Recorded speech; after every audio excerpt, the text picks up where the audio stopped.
Steven Z. Killer has become powerful. His channel has hit over 100,000 subscribers. He keeps getting stronger and has more room to grow, so subscribe to Steven Z. Killer today. What's up, everybody? Steven Z. Killer here, bringing another reaction to some more film theory, aka MatPat, basically figuring things out for us. And so, yes, we're checking out the newest video they just dropped. Film theory decoding, not dissecting, decoding the horrors of the Backrooms. Now, this is their second time doing a video on it, and I'm looking forward to it because there's plenty of new footage and new mysteries behind the Backrooms that have been released lately. So, anyways, we're on the road to 200,000 subscribers. I know we can hit this goal based off of this right here, showing 77% of you guys watching are not subscribed. If you're not subscribing, it's two reasons. One, you're new. Two, you're returning. If you're brand new to the channel, welcome to the channel the very first time. Hopefully you like what you see here today. Check out more content on the channel, and hopefully you do hit that subscribe button today. Now, if you're not new, you're returning. Welcome back to another one of my videos. Thank you for clicking on another one. And hopefully this is the one that does get you to hit that subscribe button, hit the notification bell, and even join the Discord today. Link down below for the original video if you guys want to check out this video in its entirety about my talking, pausing, all that stuff I do during my reactions. By all means, go check that out. Also, guys, you may be wondering what the hell this is all about. Well, if you're unaware, I have actually officially started an... I know it's been a meme for the last 2 years that you guys have been asking me to do a OnlyFans, and you know what? I said fuck it, I will. Now you may think, what the hell? But I'm using it for animation or anime reactions that I can't post on my YouTube channel to keep my YouTube channel, my priority channel, safe from harm, and you guys can get the reactions that you deserve. At the same time, it still benefits me. So if you guys are interested, it's $5 a month, and there's actually cheaper discount options. All right, let's get into this video and enjoy it right now.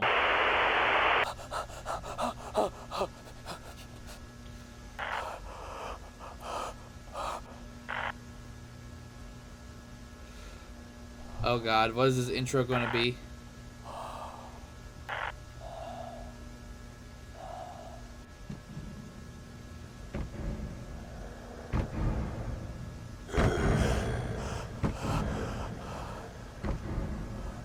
Uh-oh. Is it the Film Theory logo? Calling it right now. Where's the coffee mat? I was wrong!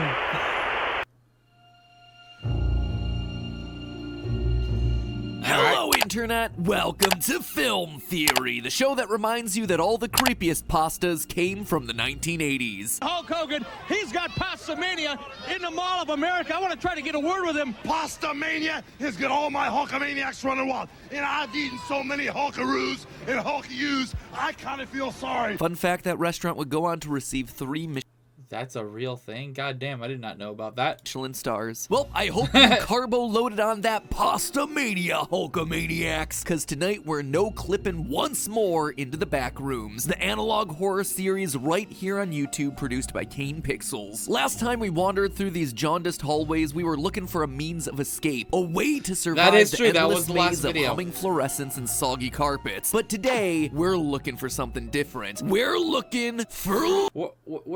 I always wondered where he, like, I don't remember it being, like, when I watched the Backrooms videos, I don't remember there being anything about soggy carpets. Lore! Specifically, we want answers. At this point, Kane's series is 3 months old, and in that amount of time, he's given us 10 videos full of creepy mysteries for us to chew on. What are the Backrooms, really? Did humanity create them? Have they just been a parallel dimension all along? And what about the dead man that we find hidden in the middle of the maze covered in a violent explosion of black? Who is this guy? What is this guy? And most importantly of all, should we be concerned about that monster roaming the halls? Probably, right? Usually a giant roaring threat is something to be concerned about. So throw on your hazmat suits, friends, and grab your tow lines. Today, we're going in deep.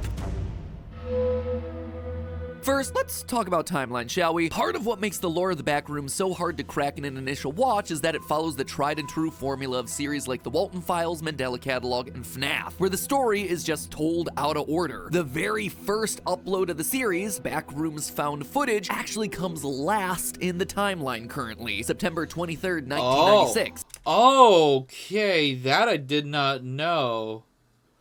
So, wow. Okay, so it's going in a style like that. I don't think I recognize that video. I recognize some of them, but I'm probably behind on a few videos. But I know I've seen, he said 10.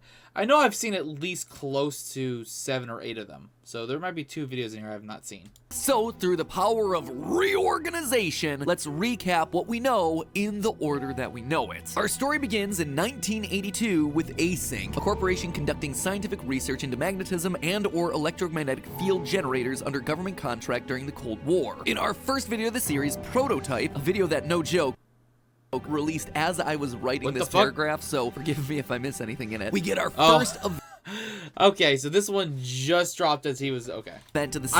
I don't think I recognize that one at all. A metallic marble is surrounded by what appears to be electromagnetic field generating tubes. Notice how the shape and general design matches diagrams for similar real-life generators. The system fires up, and just like that, the ball is gone, presumably teleported to some space within space, thereby making the ball a subspace emissary, if you will. I hate myself for that joke, but then again, you don't pass up the opportunity to make the very rare subspace emissary joke. Anyway, by July of 19... That's a joke for Smash Bros? I don't get that one.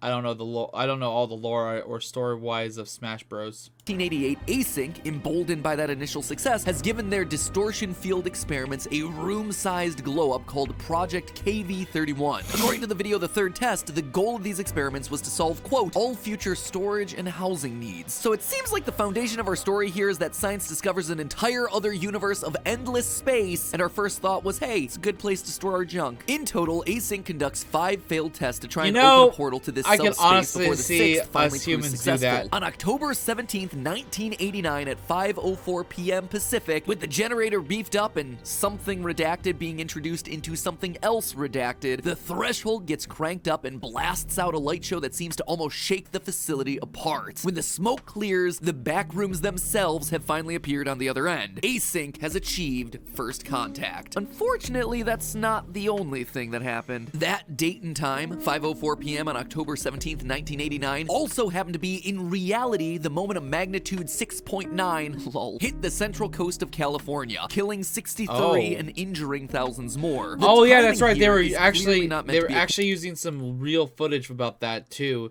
to make it like this could have been a real thing. Coincidence, as a secret unlisted video on Kane Pixel's channel gives us real archival news footage from the Loma Prieta quake, including a map highlighting the location of the earthquake's epicenter, the Santa Cruz Mountains. In short, we now know where our Async test facility is hidden. It's here, the epicenter of that devastating quake. And from that point forward, the world appears to be glitched. We see in the video Missing Persons that from October 1989 onward, huge numbers of ordinary people just start to go missing as they no-clip through reality, falling into this newly opened Backrooms metaspace. All the while, Async is slowly exploring this new environment. On February 3rd, 1990, they have their first major discovery, a mysterious dead body coated in what appears to be some type of black mold or aged blood splatter. So far in the series, he remains as an unidentified John Doe, but my suspicion is that this is actually Nicholas Bolton, a missing person that we see at the top of the upload. Notice a few of the details here. First, he's not wearing a hazmat suit, which clearly tells us that this is not an Async employee. Instead, it's someone who no-clipped I honestly thought it might have been the employee that got separated into the Backrooms. Second, compare their yeah, the facial. They look goddamn. That motherfucker's dead.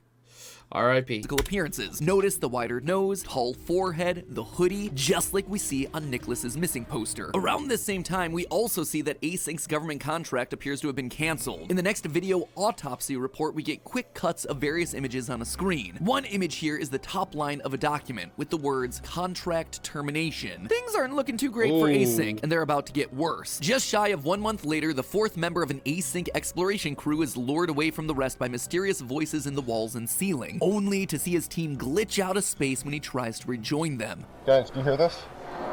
Hey guys, can you hear this? Hey! Guys? George? Now lost, he wanders the hallways, stumbling across a bizarre theater with burned remains in the middle of the floor, as well as a smaller crawl space That was with burned non-carpeted remains. floors, forest print wallpaper, and the facade of a house with farm equipment out front. As he continues his It really looked like a generic, like, indie game graphic-looking area. search, we see what looks to be an exit into an async control room, considering his keycard works on the door and his sounds of relief. But it winds up empty, and his presence triggers a red alert. End of upload. About a week later, on March 5th, Async rigs cameras to motion sensors to capture the action of what's going on in the back rooms while people aren't there. We see Async crew members constructing more walls. Yeah, cause that's what the back rooms needed. More rooms. Humanity, you dumb. Later that night, Well, actually, no. There's a good probably reason for that. It's to make it stand out more, easier. I would assume. That's how I thought of it when I first saw this. At 3 a.m., the cameras capture a bizarre dark shape that seems to be moving along the walls or the ceiling. Looks like the backrooms monster's been watching some YouTube videos. Don't explore the backrooms at 3 a.m. Asterisk scary. Asterisk you will cry. Asterisk shooketh. Which then brings us all the way back to the first ever upload, Kane's original found footage video. In 1996, a young cinematographer named Kane no-clips through the ground, falling into the backrooms, where he encounters some kind of monster that attacks and presumably kills him, sending his camera falling through yet another clip and back out into reality. If you go frame by frame during this moment, you can actually see Kane's whole body here being attacked by the monster as the camera falls. It's a very cool little detail that I noticed. So anyway, that's the story I that we've noticed gotten that thus during my far, reaction but it to leaves that. plenty of major questions for us to speculate about. What's the nature of the back rooms? What is the monster roaming the halls? Why are there voices and farmhouses hidden inside the walls? Well, let's start with the monster. Is it human? Doesn't appear to be. You can probably also Hell eliminate no. animal and bird. An insect? Nah. Maybe some kind of robot? It looks a little bit like one if you squint, but then again, I've always got animatronics on the brain, so I'm a little bit biased. I've seen some people suggest damn that it, it could be Freddy's. a ghost or an energy monster. No, energy monster, not monster energy. Regardless, we can eliminate both options because it has a physical form. It is able to throw objects and grab Kane. No, I think the Backrooms has already told us what this thing is. It's a mutated bacteria. Now, I know, bacteria are supposed to be What? really small, literally microorganisms, whereas the Backrooms monster is anything but. However, one thing that bacteria love to do is form colonial organisms, animals that are actually groups of smaller animals all Voltron together. TLDR, I think that is what we're looking at here. A colonial organism composed of bacteria, possibly one that's been further mutated by exposure to human DNA, specifically a mutated strain of Hay bacillus. That may seem specific, but there's a definite reason for it. You see, after Async discovers the Okay. mysterious dead body, they conduct an autopsy report on it, confirming that it's been decayed at uneven rates due to having been overtaken by a mutated strain of bacteria. It's like portions of the body stopped decaying and were sustained. I took a couple samples of some of the material here. It seems to be closer to a mutated strain of simple Hay bacillus. It should be completely benign, but really, I don't know what to make of this. Well, don't worry, Doc, cause I do. You see, Hay bacillus, also known as Bacillus subtilis, is pretty darn common, living in places like the human and cow digestive systems. It's a rod-shaped bacteria that's generally pretty harmless, and science loves these little guys. It's used a lot in experiments because it's very easy to genetically modify. This is one of the all-purpose cultures you'll find in almost any lab using bacteria for research because it's durable, it's manipulable, and it adapts in a very elastic way. And because it's so strong and resilient, it's been used to test out extreme environments like outer space, which I call out because later in the video autopsy report, we see that quick montage of images I mentioned earlier, and it includes close-ups of bacteria cultures along with rocket and space imagery, all seeming to relate to this very idea. Oh yeah, and it's also been used by the military. Between 1950 and 1970, the US Army released aerosolized bacteria believed to be harmless over populated areas of the country country without telling anyone, all to study what the impact might look like if an enemy ever tried something similar. What? Another test was conducted on the New York subway system in 1966, utilizing our little hay bacteria. They kind of just dumped it in through the sewer grates and people dusted it off their shoulders. Here's the thing, Army. When you're on a New York subway, the biggest biological threat isn't the sketchy bacteria powder that you're dumping on us. It's the guy open mouth hacking into my face during rush hour. Anyway, all this about durability and space and genetic mutation makes me think that our monster is a walking, roaring bacteria Really? culture A surviving COVID in joke? the back rooms and evolving by coming into contact with the humans that keep no clipping in. And that's not just speculation either. Kane has seemed to confirm parts of this. Recently on his Ko-Fi account, which is basically like his Patreon, he dropped this picture of the monster explicitly labeled as bacteria. Something tells me you're gonna need some more than antibiotics to kill that bacterial infection. Now that is what I That's call biological interesting. warfare. So that's a little bit about the monster, but then what are the back rooms themselves? That was also What like exactly that was also the picture that everyone was using for the thumbnails. I didn't know it was like labeled as bacteria. That's actually kind of a cool one. are they, and what's their nature telling us about the world? That's why I the love story watching is set these in? Well, when videos. talking about internet urban legends to base a video series around, the Backrooms is still pretty new. The original meme dates to 2019. The lore and branching ARGs all come up later, and these videos have all gone up in the last few months. This is a brand new evolving concept, but the bigger idea that it's grounded in, that the world we know has secret hollow spaces behind the scenes that we aren't supposed to enter, that idea goes way back into ancient mythology and folklore, probably as old as the human psyche itself. The ancient Greeks believed that spirits of the dead and plenty of other things inhabited an entire underworld of caves and caverns. The 19th century French occultist Joseph Alexandre Saint-Yves Marquis de Lévendre, how's that for a name, advanced what he claimed was evidence That's of an a inner world inside fuck. the earth itself called Agartha, that some people still think is a thing today. Even the idea of just ordinary maintenance tunnels and access shafts all over the Well, world. I guess that goes towards the theory of like, since people had that theory a long time ago where you could actually possibly reach the center of the earth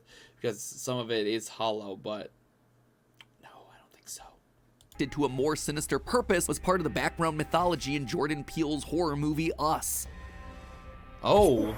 It's a very familiar looking wallpaper, but of them all, the Backrooms is probably most similar to the work of mid-20th century sci-fi horror creator Richard Matheson. Actually, I never saw that horror movie, so that's an interesting one. He wrote the stories that inspired I Am Legend and The Incredible Shrinking Man, as well as many episodes of Star Trek and Twilight Zone, including the infamous Gremlin on the Wing episode with William Shatner.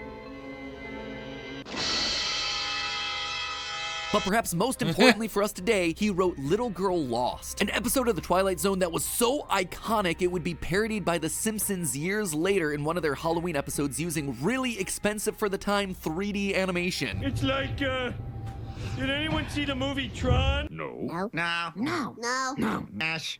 I mean, no. In both versions of the story, a character accidentally finds themselves passing through an imperceptible rift between our dimension and another, unable to find their way out, getting lost in a vast, confusing, repetitive maze. Sound familiar? Really similar to the idea.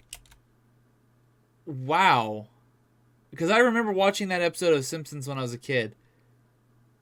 That's kind of ironic. Of fallen into the back rooms. In fact, the only real difference between all these stories is the terminology involved. For the original Backrooms lore, they say that you've no-clipped through reality, a phrase borrowed from video games to describe when solid graphical elements pass through one another in a way that the program doesn't intend, resulting in a player character ending up in an empty space outside of the quote-unquote level box. Yep. This sometimes allows you to skip around and cheat, especially when you're talking about older games when developers were still figuring out how to make 3D work. Now, Kane Pixels' Backrooms has yet to make any explicit reference to this. We have never heard the phrase no clipping, and we have not once seen any references to video games or digital worlds. In fact, Kane's series has taken the general concept of the Backrooms and layering on a science fiction rationale to ground it in a very believable reality. And yet, the video game stuff, I think this is exactly what he's building towards. And the key is right here at 5:45 in the very first upload. Check out the rope. It's sitting there, just sitting right there. At first, I thought nothing of it. It's just garbage on the ground, whatever. But then, 1 month later, we get this at the midpoint of informational video. As the lost async employee explores the smaller crawl space with forest wallpaper, he stumbles across the facade of a farmhouse, and near it is this, an axe leaning against the wall. Again, a singular object just sitting there alone, waiting. It's Gmod. To get picked up. So we're wandering through a maze made of geometric shapes and repeating textures, stalked by a monster, and random useful objects are just sitting there out in the open on the ground, waiting to get picked up. No real context around them. It looks a lot to me like a video game, the kind of video game you might no clip in or out of. To me, this whole area with the tree texture wallpaper, the facade of a house on the wall, the random old-time farm tools that just look slightly geometrically off, this looks like the exact way older 3D video games, I'm talking PlayStation 1 era, would use polygons and flat textures to try and render outdoors and nature settings within level box designs. They would paint the walls to look like trees. They would paper the sky blue with textures. They would stick a house facade onto a giant rectangle to surround the door that they want you to go into. Check out the wheelbarrows, specifically the shadows of the wheelbarrows. Notice how they don't really move or shift position as the bright flashlight beam moves? Well, this certainly could be just 3D animation issues. It also reflects how many early video games couldn't or didn't use dynamic shaders. Shadows, if they existed at all, could be fixed and painted onto textures. This saved on processing power, but also gave objects a bit of a flat look. There's even a point where our async employee leans in close to the wheelbarrows where it looks like the wallpaper pixel smears into just color lines. Again, like you'd see in a video game with texture mapping on the fritz. So if the back rooms is indeed the space you go to when you know I did kind of notice that too. Kane do in episode 1, then we're looking but at that's what I was saying. Like it reminds me of like a cheap or like an indie game that's still in development or something. When he walked in that, don't blame me. Go check out my reaction to that certain video. Reality itself on our side of the threshold is also a simulation. It could very well be that this whole series is just a modern take on the Matrix, a simulation that no one realizes they're in. And when Async opens the door to the back rooms, they're finding a storage area for the extra unused assets, the procedurally generated worlds, the levels that just haven't quite made the cut yet. As Kane explores the various levels in the series' first upload, we see office supplies and warehouses, but also residential style railings and exteriors of buildings that are clearly indoors. Hardwood floors, repeating filing cabinets. It's a mishmash of random assets, like when you're exploring a library of 3D assets from something like a game engine. All of reality being a simulation would also explain the voices that lure the async employee away in the informational video. Listen to the sound. These aren't voices that are explicitly trying to lure him away. It's not sinister in any way. It's just general white noise of a busy office or a party, almost as though reality is breaking through. While he's wandering around in a simulation on a computer, an office party is going on one layer of reality up. But outside of the wall textures and random objects just sitting out in the open like a video game, there's one piece of evidence that really clinches it for me. Something that gets me to raise my eyebrow. Notice the date on this upload, February 29th, 1990. Here's the mind blow. That can't be correct. There is no such day in existence. February has 28 days, and 1990 was not a leap year. Hey, you sussy baka. To me, this wasn't a mistake. Kane already picked First Contact to have. Why? Wait, what? Okay, but that is an interesting one. Okay. Happened on a day when a major real-world earthquake occurred. The dates in this series matter. It tells me that we're existing in a reality different from our own. One where a February 29th, 1990 can exist. A simulated reality. And the back rooms is the boundary between worlds, where the separation becomes just a little bit thinner, allowing things like office voices and, who knows, maybe even a virulent bacteria into the simulation. Am I right? Will Async be able to break through the boundary? I guess we'll just have to wait and see. And who knows how, but like, hey, that's just a theory. We also don't understand how time works, like in this facility. Like if you get lost in it, is time outside this universe slower and the time in here is faster? Does, like, as an example, like a hyperbolic time chamber, one day in normal reality was a year inside, something like that. That could be why the bacteria has grown into such a big creature, because we don't know. It could have been in here only to our perspective a few years, but for the bacteria to grow and mutate to that extent, it has to be in there for a long fucking time, longer than we probably could perceive. And because of the fact that most of the scientists and stuff that are studying on it go in there, they're still tethered to the reality and time of our world in some aspect. So That could be a thing too, because I still don't understand how a small little bacteria can mutate and grow in such a way in the back rooms, unless there is a time paradox kind of thing. So this is kind of cool, and this honestly made me think a lot more too.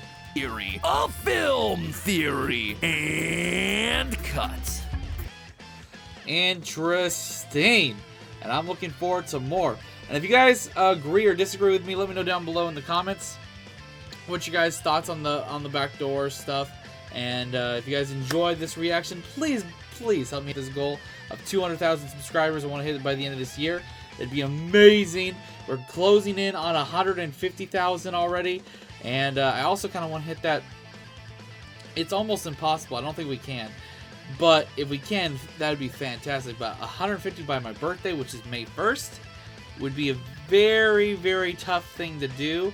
But hey, you guys can help me, the ones that haven't hit that subscribe button yet. Once again, check out everything down below, links and everything, and I'll see you guys in the next video. Till then, later! This is the Prince of the motherfucking Saiyans, and I am ordering you to subscribe to Steven Z. Killer!